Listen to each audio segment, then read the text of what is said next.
꼭 잡아보세요. 그리고 인사하겠습니다. 폭염 속에서 어떻게 지내십니까? 건강해 보이십니다. 감사합니다.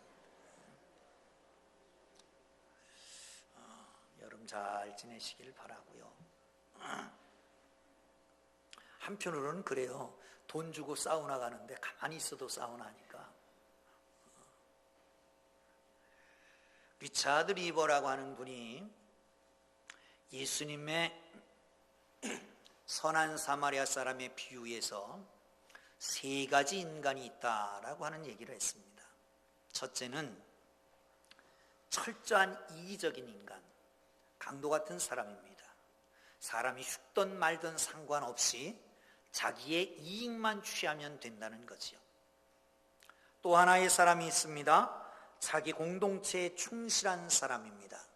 레위인과 제사장 같은 사람입니다. 그들은 자기가 속한 공동체에 충실하느냐고 사람의 인간의 존엄성까지도 지켜주지 못하는 사람입니다. 여러분, 자기 속한 공동체를 귀하게 여기는 것은 좋은 일입니다. 자기가 속한 공동체에 대해서 불만이 있더라도 그것을 미워할 수 있는 그런 마음이 좀 있어야 됩니다. 그런데 자기 공동체를 너무 미워하다가 주위에 있는 교회들을 혹시 괜히 다른 공동체에 피해를 준다든가 함부로 비방한다든가 이유 없이 헐뜯으면 안 된다라고 하는 겁니다. 또 하나의 사람이 있습니다. 이 사람은 책임적인 사람이라고 말을 합니다. 선한 사마리아 사람입니다. 자기의 돈이 들고 그리고 시간이 들고 위험을 무릅쓰고 강도 만난 사람을 구해주는 사람입니다. 리버는 책임적인 자아라고 하는 책에서 인간은 하나님과 이웃과 자기 자신에 대해서 책임을 져야 된다라고 말을 합니다.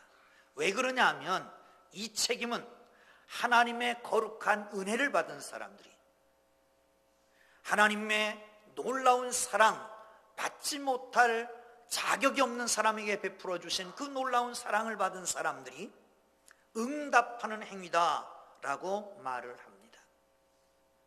오늘 여기 한 사람이 등장합니다. 이 사람은 바울이라고 하는 사람입니다. 이 바울은 본문에 의하면 천부장의 주선으로 의해서 사내들인 공회가 열려지고 거기서 자기의 죄에 대해서 변명할 기회를 얻기도 합니다. 양심을 따라 하나님을 섬겨왔다라고 하는 것 때문에 대제사장과 맞서게 됩니다. 뿐만 아니라 그 구성원들이 바리새인들과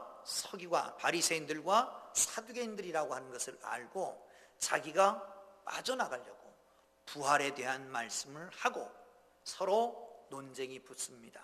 그때에 천부장이 빼주잖아요.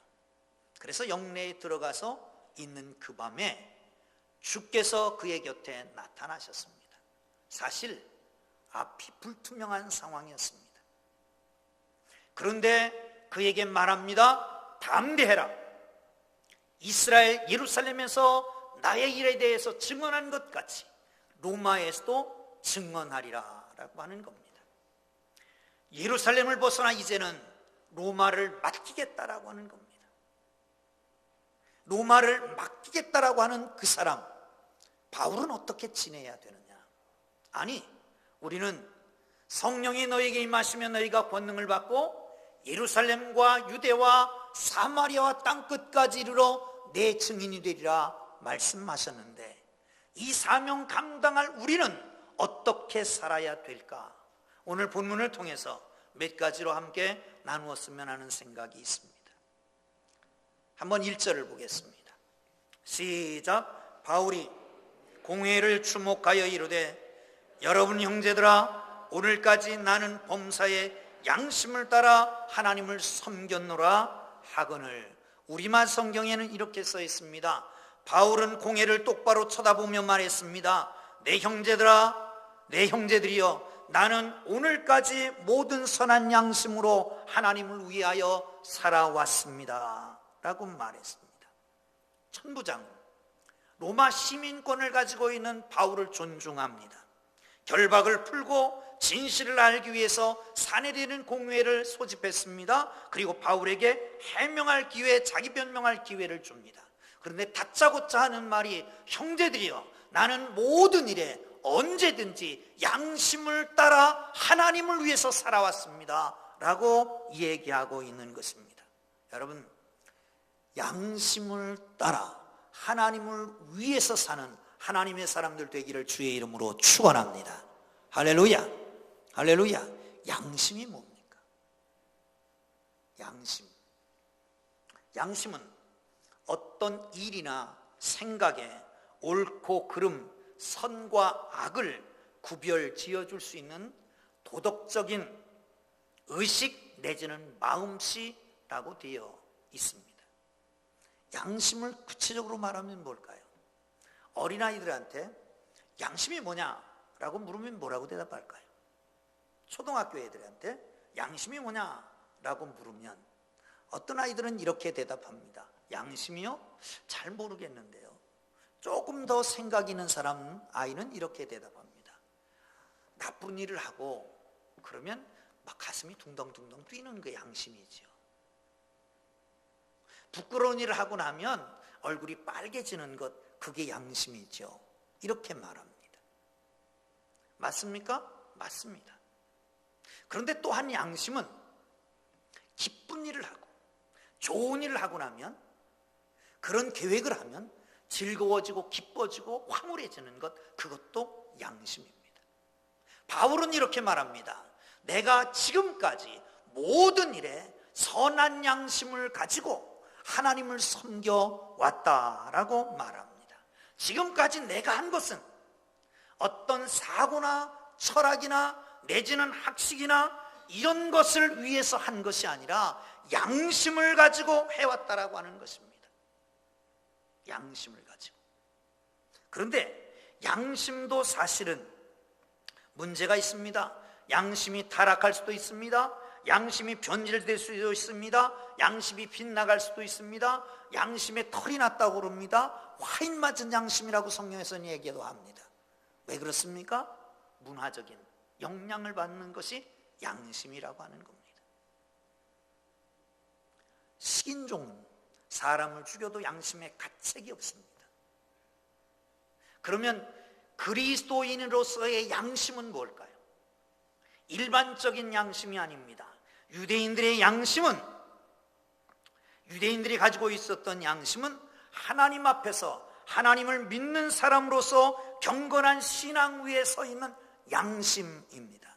그리스도인은 뭡니까? 예수 그리스도의 피로 씻겨지고 성령으로 기름 부음 받은 바로 그 양심을 가리켜서 말하는 겁니다. 신앙 양심을 말하는 것입니다. 사랑하는 성도 여러분, 신앙 양심을 따라서 하나님의 일을 할 수 있기를 주의 이름으로 축원합니다. 그렇다면 여러분 생각해 보세요. 세상 믿지 않는 사람과 믿는 사람이 양심이 다릅니다. 오늘 조금 적은 것 같아요. 조금 아마 피서간 것 같습니다. 그렇죠? 예수님도 제자들이 나가서 복음을 증거하고 보고를 합니다. 하나님, 예수님, 저희가 복음을 증거하는데 귀신이 떠나고요, 병든 자가 치료되고요, 막 기적이 나타납니다. 그러니까 예수님 뭐라고 그러세요? 잠깐 좀 쉬자. 그리고 쉬게 만들었어요. 쉬기를 바랍니다. 아멘. 오후 예배도 쉴까요? 새벽 기도도 좀 쉴까요? 주일도 좀 문 닫을까요? 그러려고 그러니까 양심이 가만히 안 있어요. 그죠?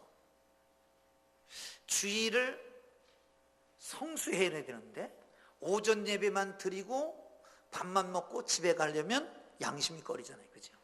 안 꺼립니까? 11조를 하나님 앞에 드려야 되는데 11조를 전체를 다 드리지 못하고 조금만 일부만 드려도 양심의 가책이 오잖아요.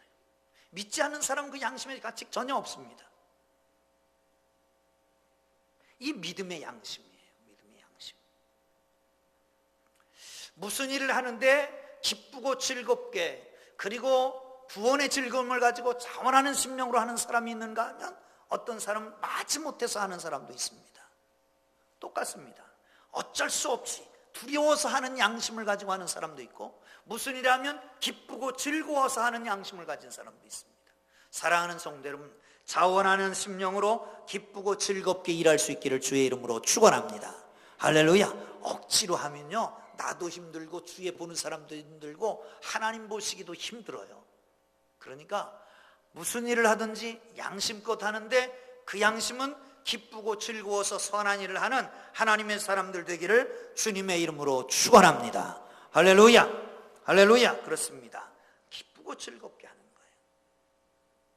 사실 사도행전에서 하나님의 뒤를 따라가는, 예수의 길을 따라가는 사람들을 종종 도라고 하는 길이라고 하는 말을 씁니다. 그런데 그 길은 좁은 길입니다. 예수님도 말씀하셨잖아요. 좁은 길도 있고 넓은 길도 있는데, 진리의 길, 그것은 좁은 길이고 거기는 찾는 사람이 적고, 넓은 길은 찾는 사람도 많지만 그 길로 가는 길은 멸망의 길이고, 좁은 길로 가는 길은 영생의 길이다. 문도 이렇게 얘기합니다. 그런데 그 좁은 문으로 가고 좁은 길을 따라가는 사람은 어떤 사람입니까? 신앙 양심을 따라 사는 겁니다. 여러분, 신앙 양심에 비춰서 오늘 내가 이 일을 하는 게 신앙 양심껏 하나님을 섬기는 것이냐, 아니면 다른 사람의 눈이 두려워서 하는 것이냐.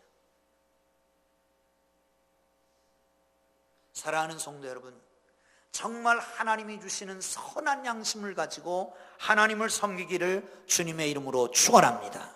내가 생각하고 마음 먹고 행동하고 말하는 것이 진정 하나님 앞에 선한 양심을 가지고 행하는 것인가를 생각하고, 선한 양심을 따라 모든 일을 하는 하나님의 사람들 되기를 주의 이름으로 축원합니다. 할렐루야. 할렐루야. 자, 두 번째 5절을 보겠습니다.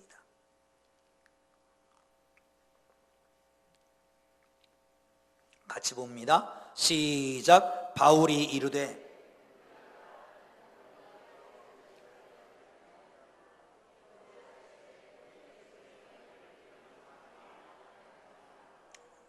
제가 왜 안 읽었는지 아시죠?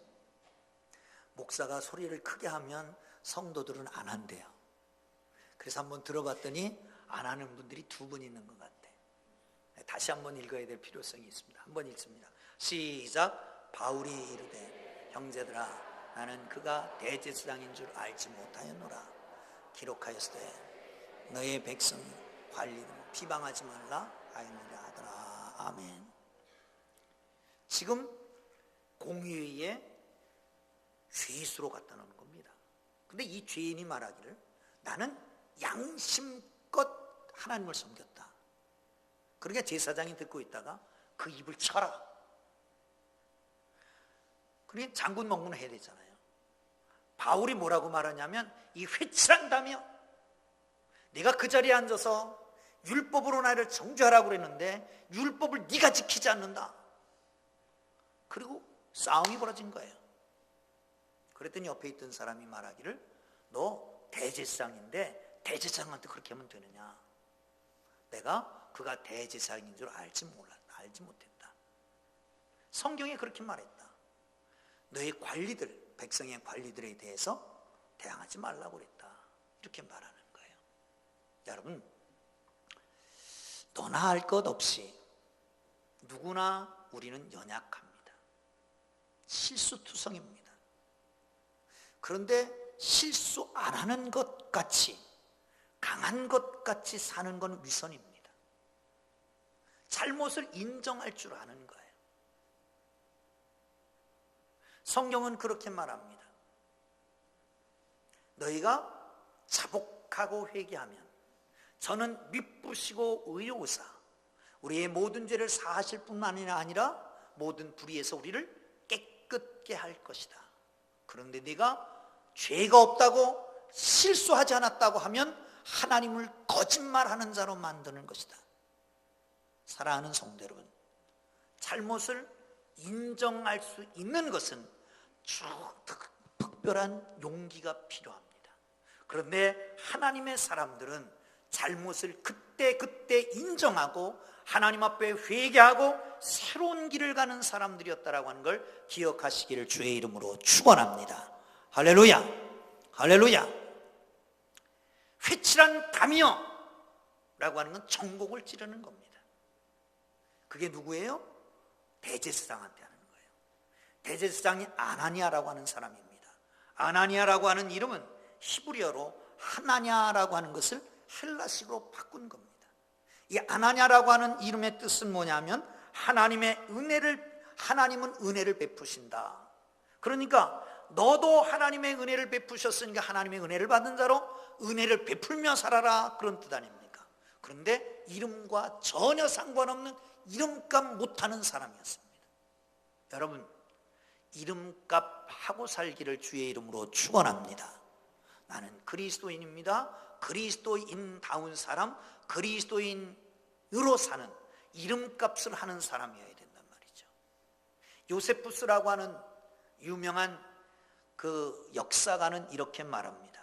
이 아나니아라고 하는 사람은 주후 47년에서 59년까지 대제사장 겸 산헤드린 의장을 겸했던 사람인데, 이 사람은 아주 사람들의 인기에 대단히 의식했고 돈 버는 감각이 탁월했고 탐욕스러운 인물이어서 로마 사람이나 유대인이나 어떤 영향력 있는 사람이 있으면 뇌물공세를 해가지고 자기 이권을 취했다는 겁니다. 나아가서 타작마당에 사람을 보내가지고 거기서 11조를 그냥 뜯어온 거예요. 만약에 안 내면 구타까지도 하고. 그러니까 나이 들은 늙은 대제사장들은 굶어 죽기까지 했다는 거예요. 11조를 못 얻어서. 이 정도로 타락한 사람입니다. 그런데 그를 향해서 나는 양심껏 선한 일을 했다, 선한 양심을 가지고 하나님의 일을 했다, 이 회칠한 무덤이요, 그랬으니 얼마나 화가 났겠어요. 여러분, 오히려 선한 사람을 너 악하다, 죄가 있다 그러면 담대합니다. 근데 악한 사람한테 너 악하다 그러면 화가 나는 거예요. 안 그렇습니까? 저는 누가 너 나쁜 놈 그래도 화 하나도 안 납니다. 왜 웃으세요? 너 나쁜 놈 그래도 나는 화를 절대로 안 나요. 왜? 그냥 여러분의 상상에 맡기겠습니다. 그러니 화가 나가지고 저 입을 쳐라 뭐 이렇게 된 거 아닙니까? 근데 사실 그래요.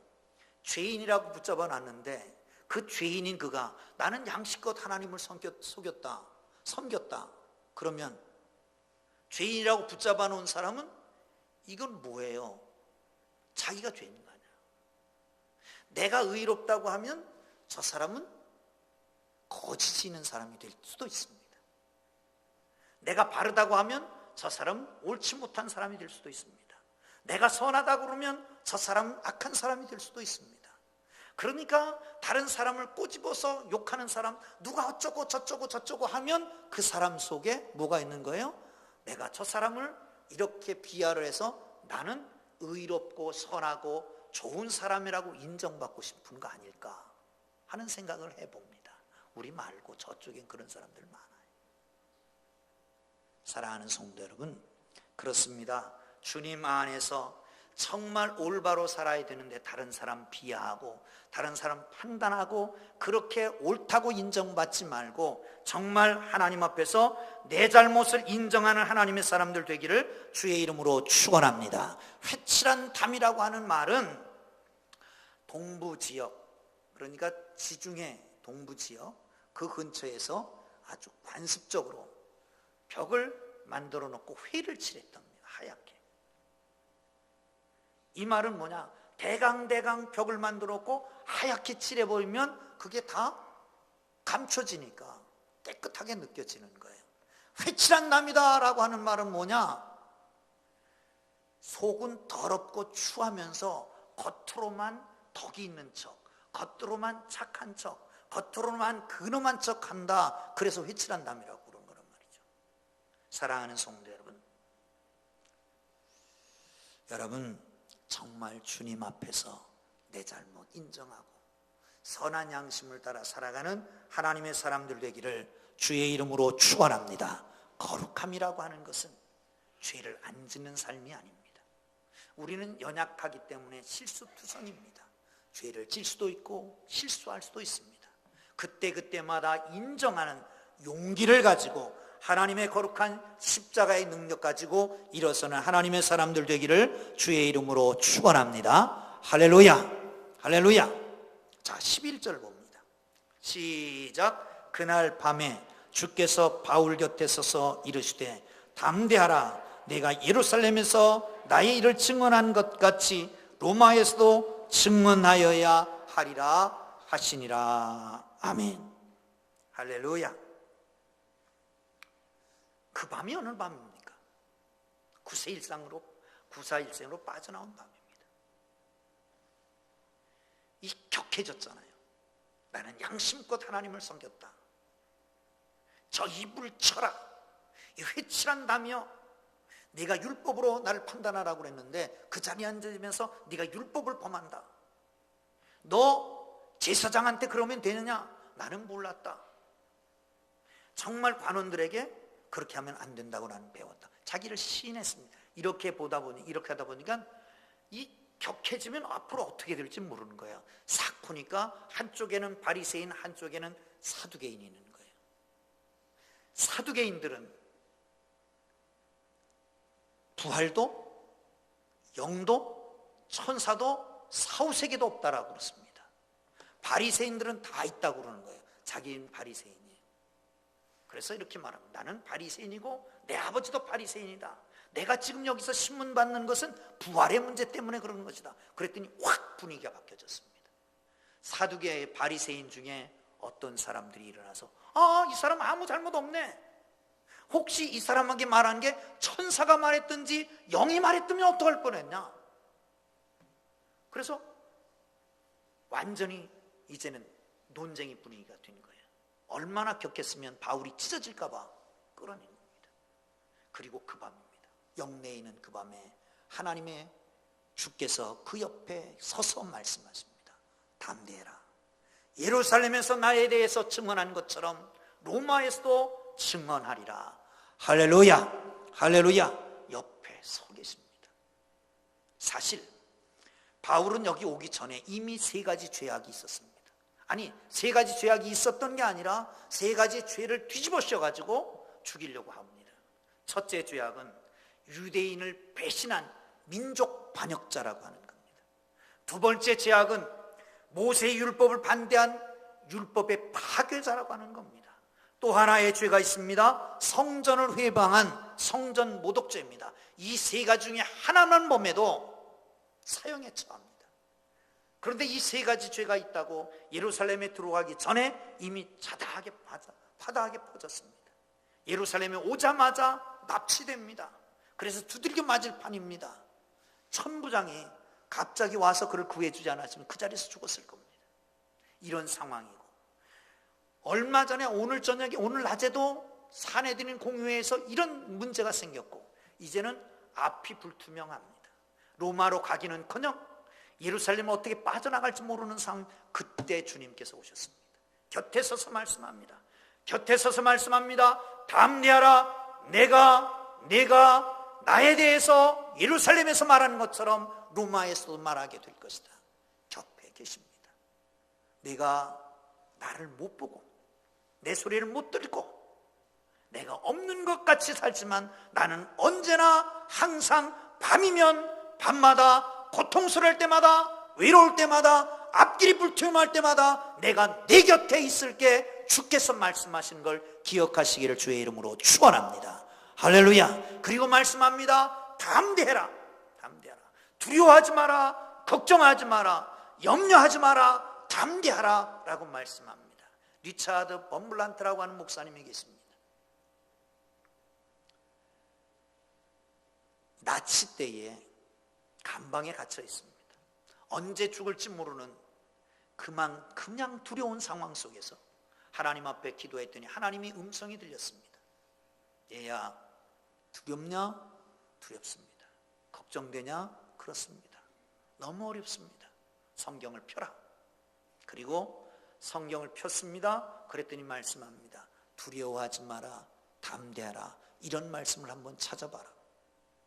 그리고 창세기 1장 1절부터 요한계시록 22장까지 넘기면서 성경을 읽으면서 찾았습니다. 담대하라, 두려워하지 마라, 담대하라, 두려워하지 마라. 다 찾아봤더니 366개더래요. 그래서 하나님, 제가 쉬어봤더니 366개입니다. 그래? 내가 언제나 너와 함께 할게. 매일같이 너를 지켜줄게. 두려워하지 말아라. 그러면 하나님, 여기 365개만 되면 366개는 뭡니까? 하나님 뭐라고 그러셨을까요? 이놈아, 윤년도 있지 않냐 그러시더래요. 여러분, 이렇게 세밀하게 우리와 함께 하시며 우리를 도와주시고 우리에게 두려움 없게 지켜주시는 걸 믿으시기를 축원합니다. 할렐루야, 할렐루야. 사랑하는 성도 여러분, 그렇게 말합니다. 너 지금 어렵냐? 두렵지? 걱정되지? 그런데 여기서 나에 대해서 말했던 것처럼 로마에 가서도 말할 거야. 약속을 주십니다. 꿈을 주시고 비전을 주십니다. 2년 동안 감옥 생활을 했습니다. 그 가운데서도 그걸 기억했을 겁니다. 그래, 지금 어렵지만 두려워하지 말자. 걱정도 하지 말자. 아니, 주님께서 로마까지 인도하신다고 그랬고 거기서 말씀을 전하겠다고 말씀해 주셨어. 2년 후에 유라굴로라고 하는 태풍이 오지만 배를 타고 지중해를 건너갑니다. 유라굴로라고 하는 태풍이 옵니다. 그 태풍을 위해서 배가 파손됩니다. 그런데 그 밤에도 하나님 말씀하셨습니다. 두려워하지 마라. 많은 백성들을, 많은 선원들을 모아놓고 얘기합니다. 너희들이 재산상의 피해는 있지만 너희들의 생명에는 절대로 피해가 없을 것이다. 두려워하지 마라. 내가 믿는 하나님이 말씀하셨다고. 여러분, 주께서 말씀하십니다. 어떻게든지 로마로 가게 할 것이라. 그런데 몇 년 몇 월 며칠이라고 하는 게 없습니다. 우리는 그것 때문에 초조합니다. 예수 믿으면 행복하지요. 예수 믿으면 불행합니까? 대답이 없으십니까? 예수 믿으면 행복합니까? 두렵습니까? 예수 믿으면 행복합니까? 그 행복이 어디서 올까요? 언제부터 주어질까요? 언제부터, 어디서부터 올지는 모르지만 틀림없이 결론은 나 있어요. 거기로 갈 거예요, 로마로. 거기서 복음을 증거할 거예요. 우리 결론은 나 있어요. 하나님은 우리를 행복하게 복되게 인도하실 거예요. 아멘. 끝은 분명하게 정해져 있는데 언제, 어디로, 어떻게라고 하는 게 없습니다. 사랑하는 성도 여러분, 그러나 틀림없이 하나님은 우리 모두에게 행복을 가져다 주실 줄 믿으시기를 축원합니다. 축원합니다. 할렐루야, 할렐루야. 중국 영화나 서부 영화를 보면 중국 영화하고 서부 영화하고 조금 다른 게 있어요. 중국 영화는 꼭 원수 갚는 거예요. 그리고 원수 다 갚고 나면 다 죽어. 그리고 혼자만 살아. 그래서 유유히 가면서 끝나요. 그때는 거의 저녁 황혼이 질 때쯤이에요. 그런데 서부 영화를 보면 이 주인공이 죽질 않아요. 그죠? 총이 빗발치듯 쏟아지는데도 죽질 않아. 그런데 꼭 한 발은 정도는 맞아요. 그죠? 사랑하는 성도 여러분, 끝은 그런데 아주 행복하게 끝나요. 행복하게. 해피엔딩이잖아요. 그죠? 여러분, 그리스도인이 마지막은 어떨까요? 지금 어렵고 힘들 수 있어요. 고통도 있을 수 있어요. 매맞을 수도 있고 오해받을 수도 있고 외로울 수 있고 불안해할 수도 있어요. 그러나 끝은 행복하게 되는 거예요. 아멘. 바울은 이걸 알았어요. 로마까지 갈 걸 알았어요. 지금 어렵고 힘들지만, 채찍을 맞을 수도 있지만, 광풍을 만날 수도 있지만, 다른 사람이 아무도 나를 이해하지 못하지만, 그러나 하나님이 하려고 했던 그 일, 로마까지 가서 복음을 증거할 수 있는 그 일이 있었어요. 그러기에 두려워하지 않았어요. 담대하게 살 수 있었어요. 여러분, 덥지요? 힘들지요? 뭐 신문에는 그럽디다. 뭐 앞으로도 한 달 정도 남았다고. 그런데 뭐 보름 지나면 좀 한풀 꺾이지 않겠습니까? 아무리 더워도 가을에 선선한 바람은 곧 불어올 겁니다. 아멘. 뭐 요즘은 호캉스라고 하는 게 유행이라며요. 호캉스가 뭔지 아세요? 호와 바캉스를 호캉스라고 그런답니다. 호와 바캉스 간다고 그래도 호텔에도 너무 사람이 많아갖고 수영장 표 받아갖고 들어간대요. 그러니까 호캉스도 호캉스가 아니에요. 진짜 호캉스는 어디예요? 교회 와야 돼요. 사랑하는 성도 여러분, 그렇습니다. 주님이 우리에게 주시는 놀라운 은혜가 이미 약속되어 있습니다. 이것 붙잡고 두려워하지 말고 승리하기를 주의 이름으로 축원합니다. 할렐루야. 기도하겠습니다.